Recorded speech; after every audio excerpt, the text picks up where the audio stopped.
Welcome, everyone, to our Collateral 2004 20th Anniversary Retrospective Movie Discussion Podcast with your hosts, Avi and Ben. Welcome back, Avi. It's been a while since we did a podcast together. It's been a few months, but I really like your idea to talk about Collateral, the Tom Cruise picture from 2004. So welcome back. Great to have you back on. And what are your opening thoughts to Collateral? It's very intense moment. It's a good concept about they have one whole movie that takes place for one whole night. It's about like 8 other movies that takes place over one day only. I like what you just said to start that off. That's right. So this entire movie just takes place over the course of one graveyard night, right? Yeah, just like watch American Graffiti or Dazed and Confused, or even the opposite, or like a Training Day, or Magnolia. Those are four. Wow, that's a lot. That's a lot there. That's 4 different movies. I recognize the first 2 movies, but yeah, you mentioned 4. So all those 4 movies could be on that type of feel for this kind of stuff. Interesting. All right. So great. So, but this movie specifically, over the night, let's try to, without giving too much away, telling the audience, who the characters are, what the story's kind of about, what's it going for. It's about a taxi driver, about Jamie Foxx, about his, takes driving about something about their taxi for his job, about he has a sick brother, a cab driver, it takes place in L.A. Cabby. The type of person can wax poetic about other people's lives. It's not like Martin Scorsese Taxi Driver about Ted Smallman, the creepy taxi, but he's just only being simple. So it's just like an extraordinary person about got himself involved about one person who hires him as a chauffeur type, to keep for a next stop. But it turns out he is held hostage by a stealthy assassin. Right, and then, of course, this assassin we find out, of course, is played by Tom Cruise. Right, now this is... right, now what I always thought interesting is, granted, you had stated that that Tom Cruise did a few different villain-type roles, when you said one being The Interview with the Vampire, which I haven't seen that movie, so I don't know how he was like, but I do really like his performance as this assassin in Collateral, because it's so different from all his good guy parts that he mostly plays, that he plays this so convincingly, in my opinion, especially how he was trained to in training for this, he had to give go through packages to see whether people recognized him or not, or something along those lines. The opening scene who makes a cameo is Jason Statham. Right, in regards to the whole packaging, yeah, there's a little quick if you miss it cameo of Jason Statham, who I did see his earlier movie this year. I went in January to go see The Beekeeper. Everybody, I was very entertained by The Beekeeper. So if you haven't seen The Beekeeper 2024 with Jason Statham, check it out. And yes, he does have that little blink or you miss it cameo in Collateral with Tom Cruise right there for sure. Okay, what else? What else about this movie stood out to you? Because also the movie is just shot very digitally cinematography.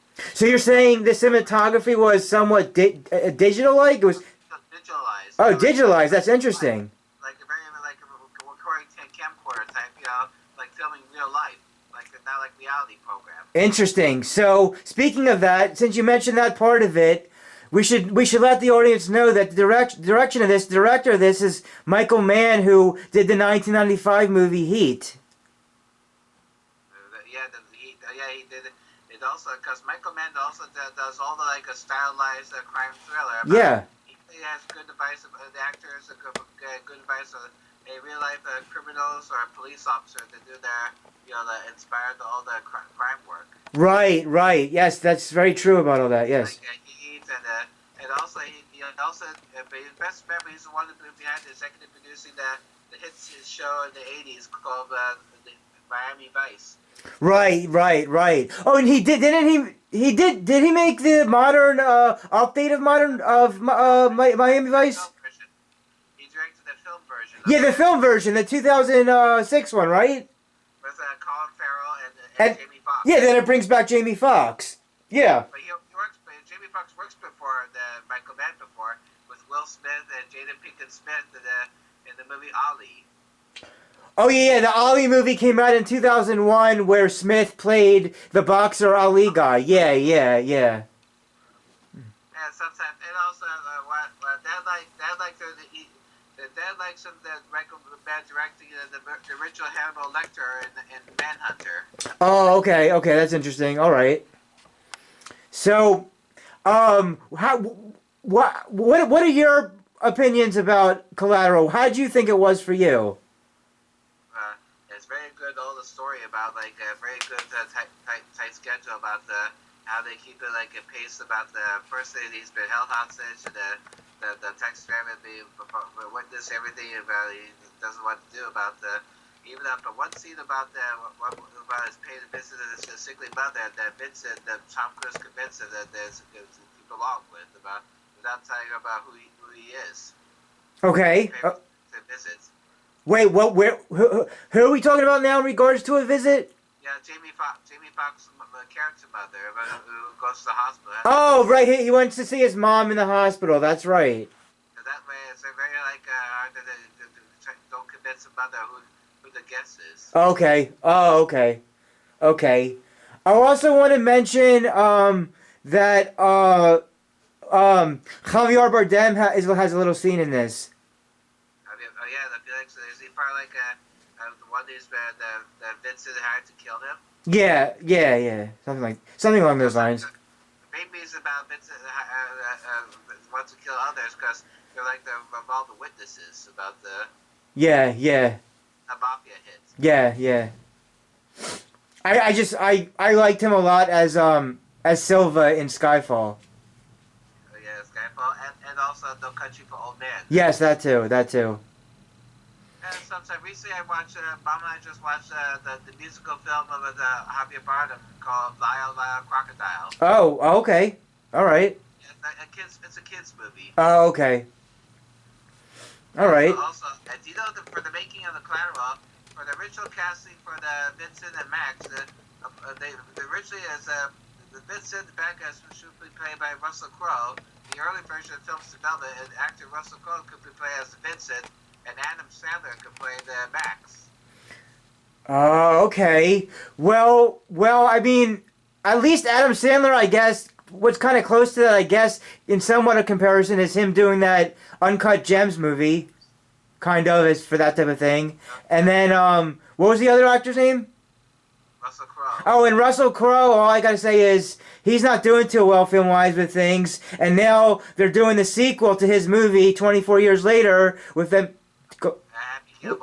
Well, no, I was gonna say Gladiator 2, but yes, there is also Happy Gilmore also in the works as well. But I was referring to Gladiator 2. Because even if it's gonna be a Gladiator, like there's Pedro Pascal and Denzel Washington. Yeah, that's right. I was just saying only because Russell Crowe was in that first one 24 years ago. But then you're also right. In addition to Gladiator 2, that Happy Gilmore sequel is also apparently in the works. Sometimes what's also very cool is about besides about after again, there's that police side about investigating what's going on. About it's almost like they lost the case of what it means about who wants to kill. Right. Well, I mean, he's to me, he's so convincing, so well done how he kills in this movie and how he's so bad on what he does, going from place to place with Jamie Foxx's help, that I thought that because for so many of his movie roles, he plays this good guy in a lot of not all, but in a lot of movies, and I was just so impressed with how Tom Cruise represents this assassin in this movie. For sure. The also good part is the climax about Max has to rescue the one customer he always makes acquaintance, played by Jacob Smith. And did you say she was also in the Ali movie? Yeah, his wife. Okay, who was everybody? Who was everybody you said was in the Ali movie again? He plays the on-again, off-again girlfriend to Will Smith. No. Real life, they're actually a husband and wife. No, I know they were husband and wife, but just a refresher, when you were talking about Ali, who were all the characters of the actors and actresses in Ali again? Jamie Foxx and there's Mario Van Peebles and Wait, who? Who did you say after Jamie Foxx? Mario Van Peebles. Oh, okay. I think that guy passed away recently.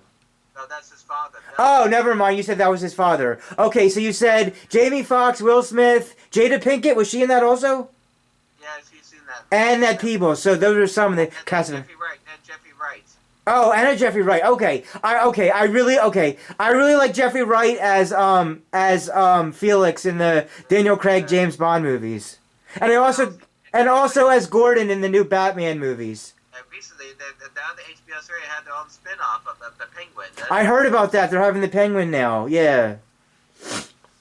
And speaking of which, the new release date updated. Now the new release date for the Batman Part 2 is October 2026. It was originally supposed to come out in October of 2025, but they moved the Batman Part 2 to October of 2026. So yeah, I was just want a quick refresher about the Ali movie. But yeah, back to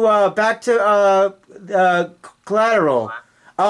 You said you were talking about the ending a bit. I guess, wow, we're about 11 minutes in. Wait a sec. We're 11 minutes in and we're already talking about the ending. Okay, try to talk about the ending to everybody in a way that doesn't try to give too much away if they haven't seen it. Despite the Jamie Foxx destroyed the Vincent's laptop about all the accounts and all the account lists, but he get a last minute glimpse.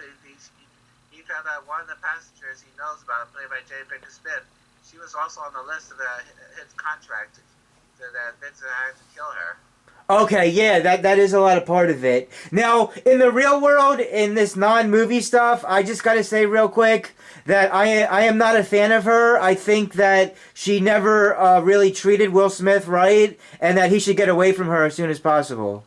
Even about not to mention, I think she's the one who told him to slap Chris Rock at the Oscar ceremony. Something along those lines, yeah. Yeah. Even other Jada Pinkett Smith, well, she's in Scream 2 and the Nutty Professor with Eddie Murphy and the sequel, The Matrix. Yeah, she's in. Yeah, right. You're right. She's in all that kind of stuff. Have you seen Beverly Hills Cop Part 4? Not yet. Only yet to stream on Netflix. But I'm distracted with all the library stuff, watching old movies. Oh, that's cool. Okay, old movies to watch. That's neat. All right. And so also about here's the trivia. Australian screenwriter Stuart Beatty was only 17 when he took a cab home from the Sydney airport. It was on that ride that he had the idea of a homicidal maniac sitting in the back of a cab, with the driver nonchalantly entering into conversation with him, trusting his passenger implicitly. Beatty drafted his idea into a two-page treatment. Later, when he was enrolled at Oregon State University, he fleshed it out into his first screenplay, titled The Last Domino, put the script away and take it out occasionally for revisions and rewrites over the following years. That is some interesting opening trivia. All right. About the screenwriter, who's behind the screenplay. Okay, yeah, nice. Also about how there's other trivia one of the big reasons why Michael Mann chose to make Collateral was the way Stuart Beatty's script captures the entire story in a very short period of time. The whole movie is like the third act of a traditional drama. He likes how it doesn't go backward to offer more detail to these characters' lives. Instead, we're just catching them at this moment. Okay. All right. Before you get too far into any more trivia, I just want to tell the audience, just to keep this current, that I know you had sent me a famous quote about it in one of his movies of how he did a very memorable quote that we recently lost James Earl Jones. Yeah. People will come about the Field of Dreams. Yes, you had sent me the quote he did there. That sounded like a very well-made quote. I didn't see that movie ever before, but the quote on how he performs that seems really well done. Yeah, and he also plays another baseball movie called The Sandlot. Oh, yeah. People say he's also in The Sandlot. That's right. Yeah, the blind person who owns a dog he was also a former baseball player. He knows about Babe Ruth. Right. Yeah, I just thought we should mention him just to keep this podcast current about what's currently happening. Yeah. But yeah, for sure. He was definitely, he definitely is enjoyed by many different kinds of roles over decades. And also also known for Michael Mann's films about his old background scores. Not bad music score. It has all the soundtracks of all the like a rock music or electronic. What has in this movie? This movie, like not the original score, but mostly it's about like a rock music or dance music. Interesting. That's very interesting. Just like Miami Vice, series, it has all the pop songs. Okay. Yeah, I saw parts of Miami Vice on TV, the movie. Yeah, not the TV show, but never seen TV shows that becomes a classic standard. Oh yeah, yeah. I hear that, no, actually, I don't want to give too much away. There's so much I want to say about certain things, but you haven't seen, I don't want to give anything away since you haven't seen the movies yet about certain parts, but there's things after you get a chance to see Bad Boys 4 and Deadpool 3 that I really want to get into, but since you haven't seen, since you haven't seen those yet, I don't want to say anything that might be spoiler that you haven't seen yet from experiencing it for yourself. And also, I heard Rebecca Mann wrote his own novel about the sequel of Heat 2. What is this? What do you mean? Heat 2? What are you talking about? Let's see about the Heat 2. Heat 2 is a crime novel written by Michael Mann and Meg Gardner. It's his first novel. It's actually both a prequel and a sequel to his crime film. It covers the formative years of homicide detective Vincent Hanna and criminals Neil McCauley and Chris Serhalis. So is he trying to get a Heat 2? Because I never heard anything about that. It's his first novel. Oh, it's just a novel? Okay. Yeah, and it's managed to develop both a feature film adaptation and possible there might be some feature film. They might adapt to it, but it's still in development. Oh, okay. Well, as far as movies that are waiting a long time to come out, apparently this coming April Easter, 21 years later, Mel Gibson is coming out with The Passion Part 2. Oh no! I know. So what do they call it? Resurrection? Yeah, that's something like that. Yeah. And also another thing is another Michael Mann that Dad likes he directed The Last Mohicans. Okay. Daniel Day-Lewis. Yeah. Okay. It's not a crime movie. It's actually a French and Indian war. Oh, okay. Okay. Like, you ever read the original novel? No, I did not. No. Even the best line in the Last Mohicans, a great scene is you stay alive. I will find her. I will find you. Oh, okay. Yeah, the actor that's in that, I think he said after a movie he did like a few years ago that he's done with acting. Yeah, like since around Phantom Thread. Yeah, something like that after that one, yeah. Decided to retire. Yeah. Yeah, so like I said, since he's so well known for being the good guy in like let's say the spy movies and whatever else and some other movies as well, the way that he plays this character to me, I'm just convinced that at least in this movie world, he could pull off this like assassin killer type character. And that's why I thought it was interesting that because you said Jamie Foxx is in this. He plays the cab driver. I also like Jamie Foxx's performance as whoever he played in Django Unchained. Yeah, Django Unchained. Will Smith might have been offered the part but denied it, but then Jamie Foxx made it his own. Well, do you know Jamie Foxx is in Any Given Sunday? Oh yeah, yes, that's true. Yes, and then Jamie Foxx was also in Any Given Sunday in 1999 with Cameron Diaz. Cameron Diaz and Al Pacino. Yes, and of course Al Pacino. And do you know about Jamie Foxx? He won an Oscar for a lead role that same year as Collateral in place of biography of Ray Charles. Oh yeah, I know. Yeah, he did. That's right. He played the Ray Charles character in Ray very well. You're right. That also came out this same year. Okay. And also about do you know who's also in that movie in Collateral as Mark Ruffalo?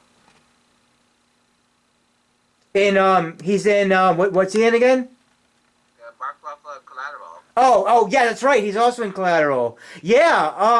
How do you feel of him being the Hulk in the Avenger movies? it might be quite good about. Even all the other Hulk movies are very too dark about like personality.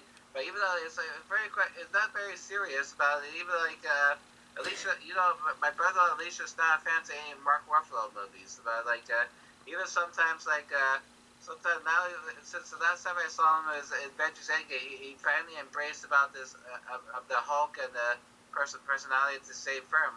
Not switching back to his original self. Okay, that's interesting. Yeah. Yeah. Okay, that's one take of it. All right, so you were going into some trivia. Is there any more trivia you want to say about it? Oh yeah, there's one of the very few films where Tom Cruise plays the villain. The others being Integrated Vampire and the movie Taps, where he plays Rogue Cadet Sean. Oh yeah, that was one of his first movies. I never actually saw Taps. I don't know if that was good or not. With Timothy Hutton and Yeah, I know. Yeah. I never saw it. I never saw it, to be honest. Military Academy takeover. Oh, okay. Yeah, I never saw Taps, and I never saw Interview with the Vampire. So let's see there's her. So let me try to find the. Val Kilmer was cast in the role of Detective Fanning, but pulled out before filming again due to schedule conflict with Alexander. Mark Ruffalo later took the role. It's like Val Kilmer and Tom Cruise be back again, so that's Top Gun. Well, that was sad. That was sad. What happened to him in real life? But I like that he had that one little cameo with Cruise in Top Gun Maverick. Maverick, yeah. Oh, speaking of which, to compare Top Gun Maverick and Beetlejuice, both legacy sequels of both Top Gun Maverick and Beetlejuice, in both cases, the legacy sequel came out exactly 36 years after the first one. Yeah. I don't know what will happen if they keep it, what they'll remember in the 80s. Yeah, they're both they're both 80 movies, 86 and 88. Hopefully when you get a chance you can catch up. And you never see Tron movie. Never got into the Tron stuff, no. When you get a chance though, you should try to see Beetlejuice too. Right.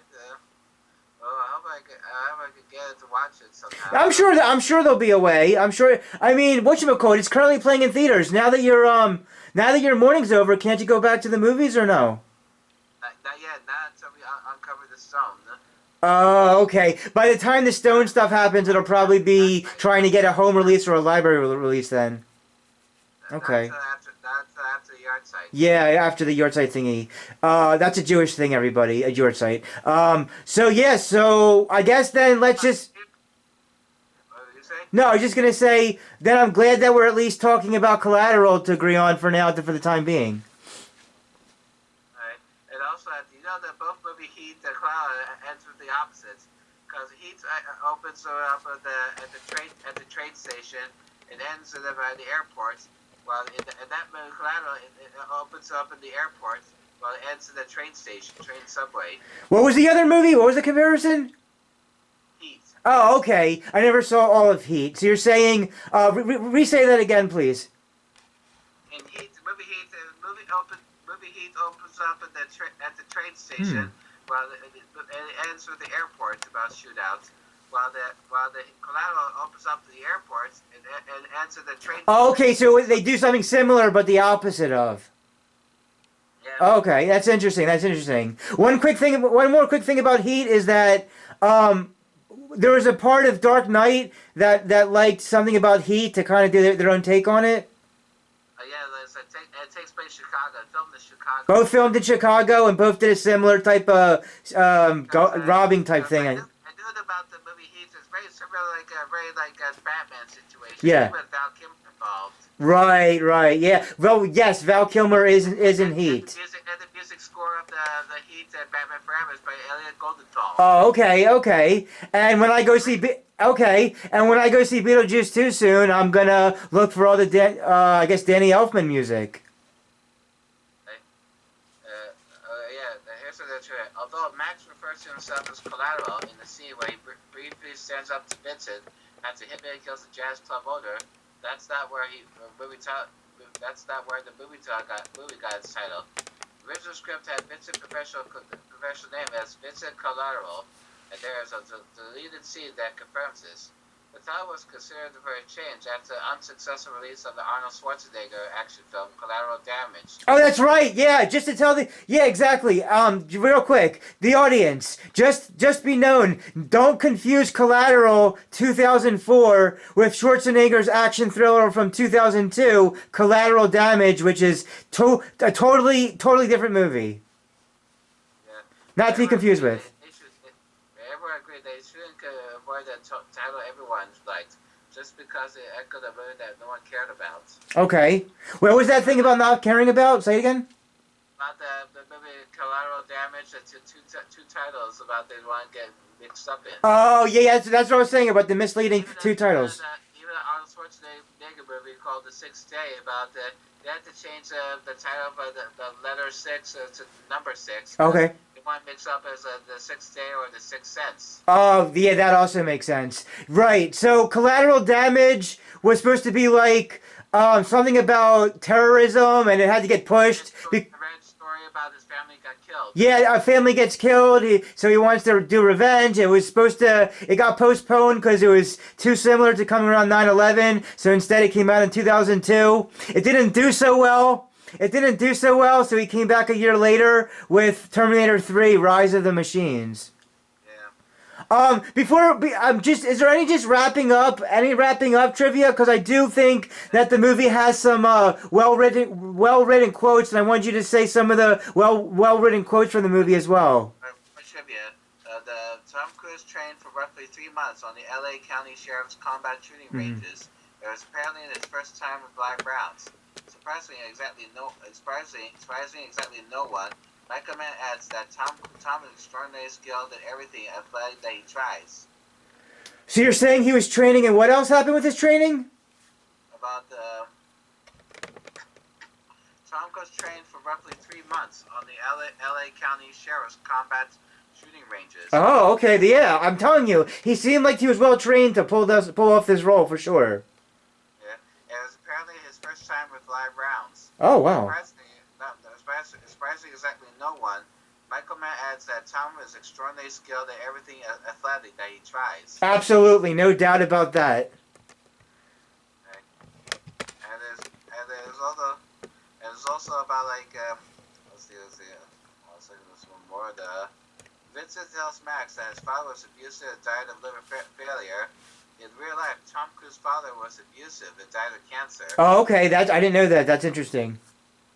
I don't wonder if Tom Cruise would be a bad boy or something in a real life situation, but what his problem is. Say that last part again? Because you know anything about the Tom Cruise career, about he has he's had a bad boy situation, but even he has problems with family background. What are you saying about him in regards to his family? I read your trivia about this. I didn't know his father was abusive. Oh, yeah, apparently his father was, and if it says that, yeah. If he was, yeah.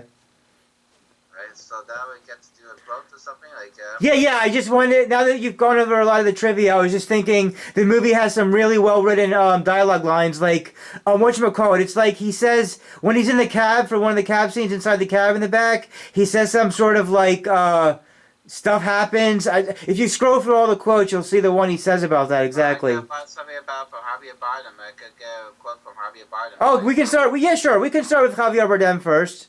Yeah. So, Javier, do you believe in Santa Claus? No. Nor do I.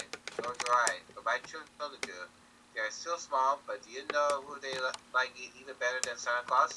His helper, Pedro el Negro, Black Peter.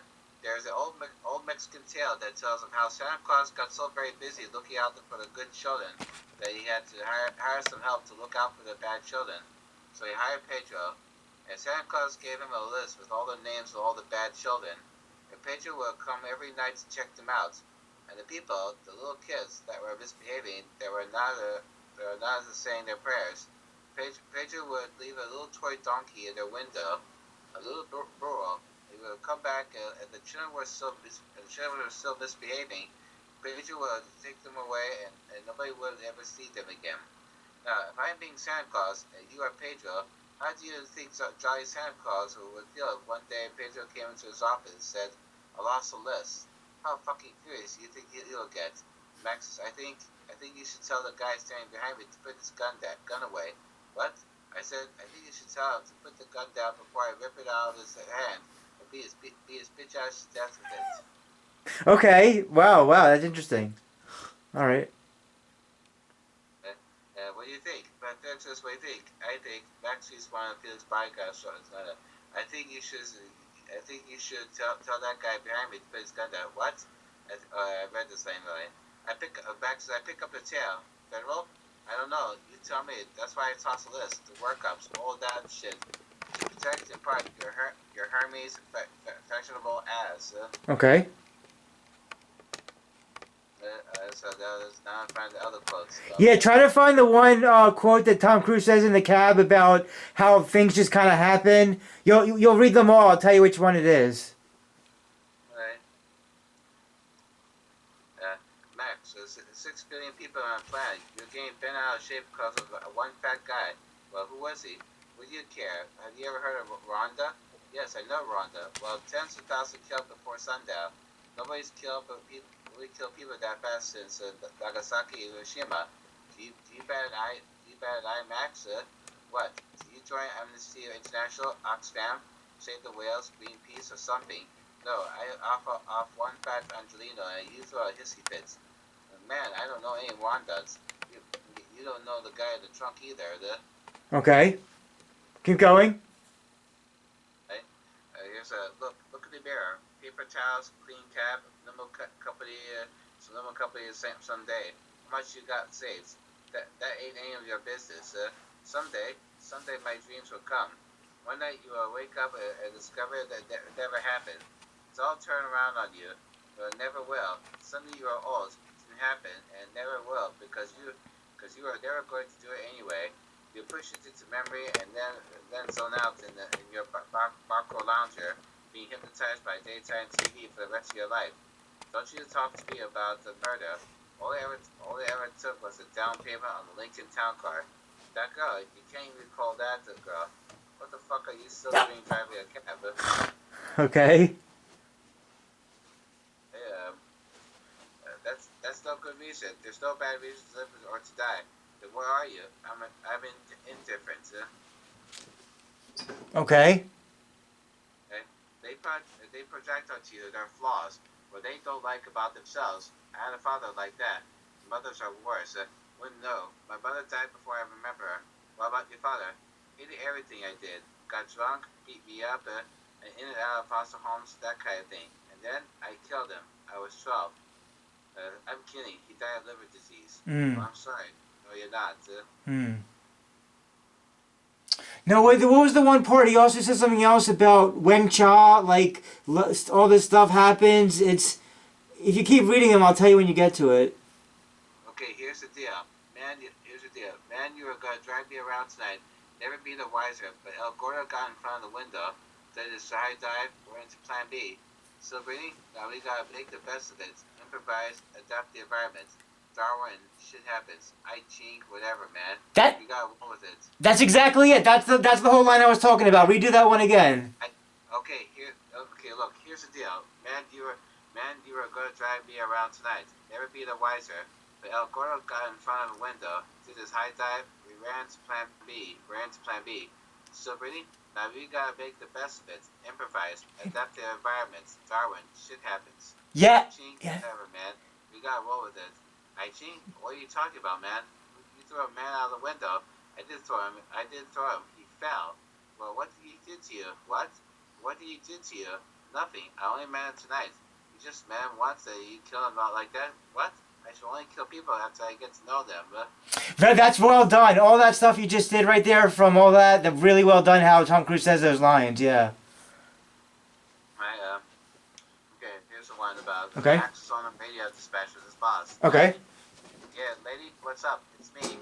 I just got off the phone with the cops. Just actually called to check if you brought a cab in. Yeah, so aside from why I hate talking to cops, they tell me you crashed a goddamn cab. No, I got crashed into. I didn't. Do you care what? Do I care what? Where? Why? You're paying. Let's just try to think of what Max should say next. It was an accident. You're not liable. It was an accident. I'm not liable. bullshit. I make you liable. Coming out of your goddamn pockets. Mr. Max, you tell him to stick this cab up his fat ass. That's my boss. So I do my job. No, you don't. All right. Yeah. All right. Very very well. Up in the alley. Now there's a. Alright. Someday my dream will come. One night you will wake up and you discover it never happened. It's all turn around on you and never will. Suddenly you are all didn't happen and never will. Because you are never going to do it anyway, yeah? Yeah. After Vincent Max lowered the corpse to the cab's trunk, let's go. Hey, why don't you just take a cab? Take a cab? Yeah, so you take it. I'll chill. I'll just chill. They don't even know who's driving these things for half the time anyway. They never check or anything. Okay, so just take it. You promise not to tell anybody, right? Yeah, you promise. Get in the fucking car. Okay. All right. You delivered. You delivered the one a few one ago about how he said that whole thing about adapting and just going with the. That was the one you found that I knew he said. That was really well done. How you guys did that. Alright, so this one more there. Okay. Mikey Flowers. What am I do with flowers? Shut up. How? By worrying that you spend money on stuff that just gone well to die. See what I mean? I don't buy flowers. I did buy you flowers, Mom. He did. They're at the hospital part about to pay respect to his mother. Okay. That's why it's just a humane thing about not to be very threatening about, and don't tell him about his mother. He didn't get a chance to tell his mother he's under a hostage situation. Okay. Right. It's just like a year later with the Rachel McAdams and Red Eye. I did see parts of that. I did. Yeah, that was okay. Yes, still. We just to let you know, we just recently reached 37 minutes in. We're officially 37 minutes in. So, is there anything specific or anything you really liked about this movie Collateral that you think the audience should know that we haven't yet already talked about?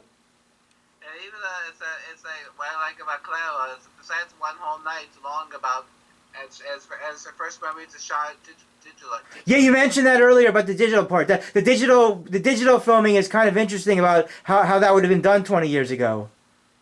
Yeah, and also sometimes it has a good cameo with the Jason Statham. That's right. Yeah, yeah. I like Jason Statham as an action star.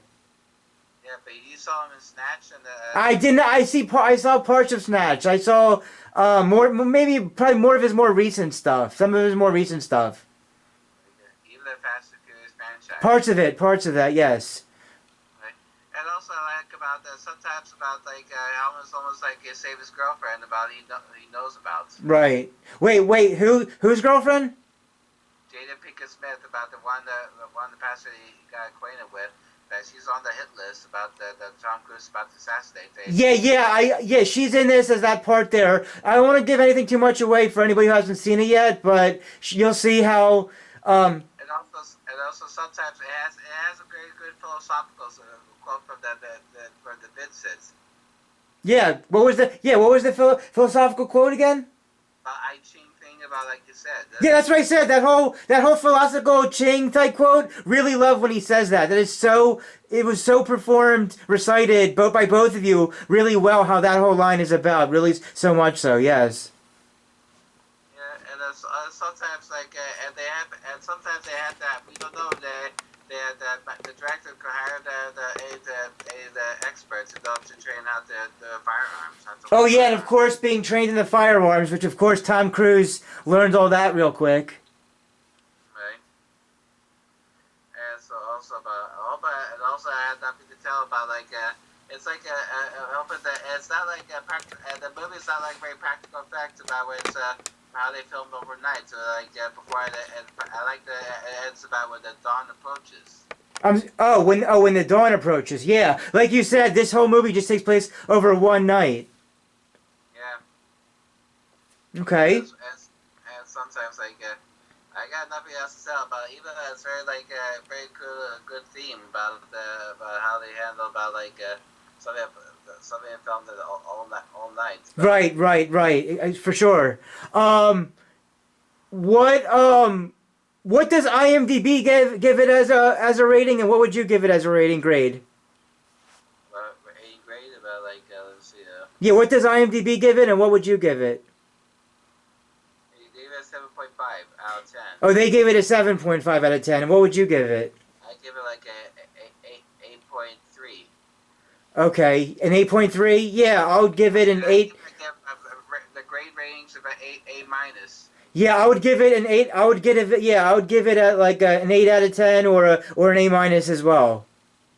Because either has a good sense of like he really thought all the taxi driver are very scared, are very creepy guy about like but even you know the customer, the passenger to ride with them is like was very like very too sneering. Yeah. Oh, okay, yeah, that's a part of it all. Okay. Not like that Robert De Niro, because they say I read the cast that they almost had to hire Robert De Niro to play as Max, but like another taxi driver type. You know, Okay, all right. He has a terrible situation going on with the passenger. Okay. Like For anybody that's made it this far into this, if you haven't seen yet, a few months ago we did some movie discussions on both the Bad Boy and Deadpool franchises. Yeah, and also sometimes like and also I like about the Adito. I forgot. Adito recently directed that movie about Ferrari. I'm not sure. Did he? Okay. Yeah, he did with Adam Driver. Oh, all right. Oh, nice. Okay. Interesting. About a car designer. Oh yeah. Well, Adam Driver, he's a pretty all right actor. Yeah, and recently now there's Adam Driver new movie for Francis Coppola Megalopolis. Oh yeah, let's keep this current. Yeah, so to keep this podcast current, there's a new-ish, fresh Francis Ford Coppola movie, and tell us a little bit about that real quick. It's like probably like a dystopian type of series in the future of the ones of New York City. And like it's part. I'm just wondering whether it's going to be good or not. Even there's some criticism about there's like Francis Coppola had sexual misconduct to the crew or the. Oh, okay. Well, this president movie Reagan just came out, and it got really bad critical ratings, but the audience loved it. I thought it was a good movie. Even though we're not the fans of the Reaganism, I mean, I like Reagan. I think he was, you know. He once was an actor about from being. Yeah, he was an actor before president. So the Reagan movie came out recently, and it got poor, bad critical ratings, but the audience of public, regular people liked it, as I liked it as well. Reagan was a really interesting president. We're now officially 43 minutes in. So, since you said you don't have too much else to say about it, what are your concluding wrap-up, final thoughts and opinions on Collateral from 20 years ago? It's very hard about if you're in a terrible situation, it's very hard to give attention to the people before it's too late to save the witness. Because he's a contract killer and he's killing all these people. Yeah, even he has a big moment to stand up to him about destroying the laptop, and then they rescued the last person. You mentioned that something got busted with the whole laptop being messed up. Yeah. Contract payments. Right after the pavements. So after your stone stuff is figured out, whenever you guys are doing that, I think that's not till a month or two from now, the stone thing. Once the stone stuff is done with you guys, out of respects for those things, if you're able to catch either a streaming, library, or home release of Beetlejuice, then maybe in a few months from now we could talk about Beetlejuice too. But at least for now, we got the audience some Collateral content for them from Collateral from 20 years ago. I hope you guys liked our discussion and thoughts, opinions about Collateral, because we decided we want to do this one out for you guys now. It's so hopefully you guys like what we got here for this. Oh, do you ever watch that for 20th anniversary? You ever watch Eternal Sunshine of the Spotless Mind? Not the entire movie, but parts of it. It's not one movie I would watch the whole thing of, but I've seen some scenes from it. I saw some scenes from it. I think I think that Jim Carrey is really good as a dramatic actor, in addition to the comedy outside of dramatic for both. And it's interesting that I think he said, I don't know if this is true or not, but that his last movie role, unless he does more, his last movie role is to come back for Sonic 3. Oh, or what about Knuckles? I heard. I don't know who Knuckles is, but he's supposed to come back as that villain guy, so he is going to be in Sonic 3. Alright. But yeah, I saw bits and pieces of the 2004 one you mentioned. That was a interesting movie about wanting to kind of have your memory kind of erased partly.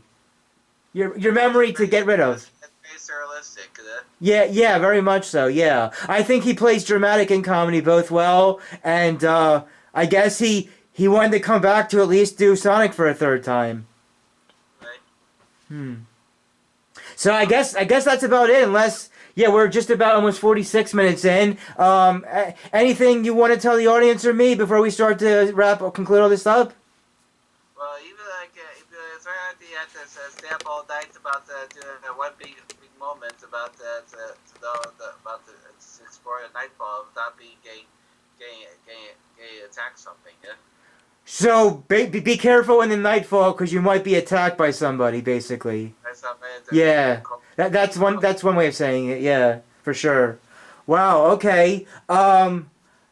Okay. Yeah. And also, Tom Cruise looks like they did makeup on him for his hair, but to make it grayer. Oh yeah, that's right. His hair is gray in this movie for this part. That's for sure. His hair is gray, and I'm hoping Mission Impossible 8 is going to be really well done, and I'm hoping we get I hope we get a Grossman, Len, with that the Tropic Thunder character, Grossman, whatever. Let's get a solo Grossman movie coming out. Whatever that's called, and that character, yeah. I'm always very, very thankful for all that Tom Cruise does. So I just liked the idea that we could finally now do Collateral, since we both want to talk about that one, for sure. We're now officially 47 minutes in. So anything you want to tell the audience before we start to end this thing? Just a second. Anything you might have missed before we start to Very good to listen to all the pop music in there. Oh, check out for any possible certain kinds of pop music. Okay. That would help you to give it tense moments. Right. Something very risky moments. Okay. That's true. All right. That's a good place. That's a good place to finish that part off at. Yeah, like I know. If you get a chance. It's okay if you don't, but let me know if in the beginning of next year or whenever, if you get a chance, we could hopefully maybe do a Beetlejuice 2 discussion as well. Alright. And it's up to you. It's up to you whether or not we do Bad Boys and Deadpool. Right. Here's a director's trademark about Michael Mann director's trademark. Okay, what is his trademark? Military training. Vincent's methods of assassination show that he's undergone some sort of military training. And there's one white supremacist. If the viewers observes carefully during the scene where Max is being robbed by a long-haired derelict, a small and faint swastika is visible on his upper left cheek. The man has also featured white supremacists in Heat and Miami Vice. Oh wow, that's some trademark with all that stuff. And diegetic music. Use the source music and very little original music score. Oh, well, that's also interesting trivia there with that as well. All right, well, that's interesting stuff right there. All right, well, let me stay. I want you to stay on for my concluding wrap-up lines. Okay, here we go, guys. Here's my co-host now, Avi and Ben for Collateral, and I'm going to wrap it up with these last few lines. Support your local movie theater throughout the decade of the 2030s, which is almost 5 years away because we're practically in 2025 in a few months from now if you're watching it in January 2025. Support your local movie theater throughout the decade of the 2030s, which is coming the next decade real soon, for a theatrical experience like no other, because we want to get fresh movies from young directors, old directors. But why theatrically with strangers? Because streaming movies online at home is just not the same thing at all. I want to thank Avi again for coming back on for us to do this podcast together. I can't wait to talk with him about movies again real soon, and hopefully we see a lot more new movies one day with all the stuff coming out in the next few years. God willing. Everybody dance and have a good time. One more time. Everybody dance and have a good time. This is friend and co-host Avi, my co-host, movie co-host. Friend and co-host Avi and Ben, or also known as Millennial Man Motions Entertainment, LLC, signing out till hopefully talking about Beetlejuice 2 in a few months. Thanks again for coming on, Avi. You did a great job today on this whole podcast. Here's one more thing, one more trivia. Sure. One of the reasons Michael Mann wanted to make the film was that he was coming off the back of two biopics, The Insider and Ali. They both require accurate attention to the facts. The chance to draw freehand with original material was big enough an attraction for him to drop his rooted Howard Hughes biopic, which Martin Scorsese inherited in the form of The Aviator.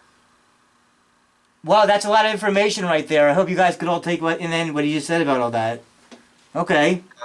You ever see The Insider with Russell Crowe? Oh, I didn't see that one.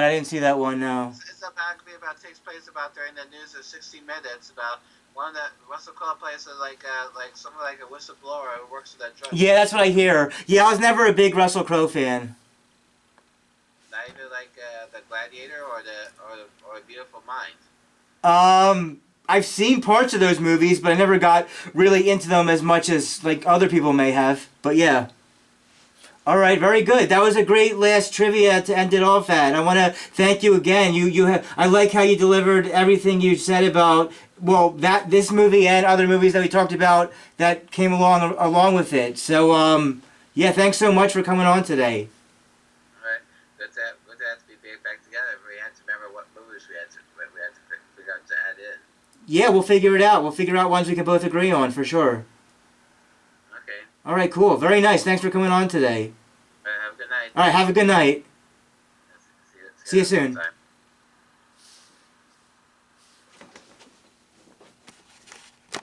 All right, that's it, everybody. We'll see you in a few months to hopefully talk about Beetlejuice 2. And with all that said, we'll see you at the movies. See you in 2025.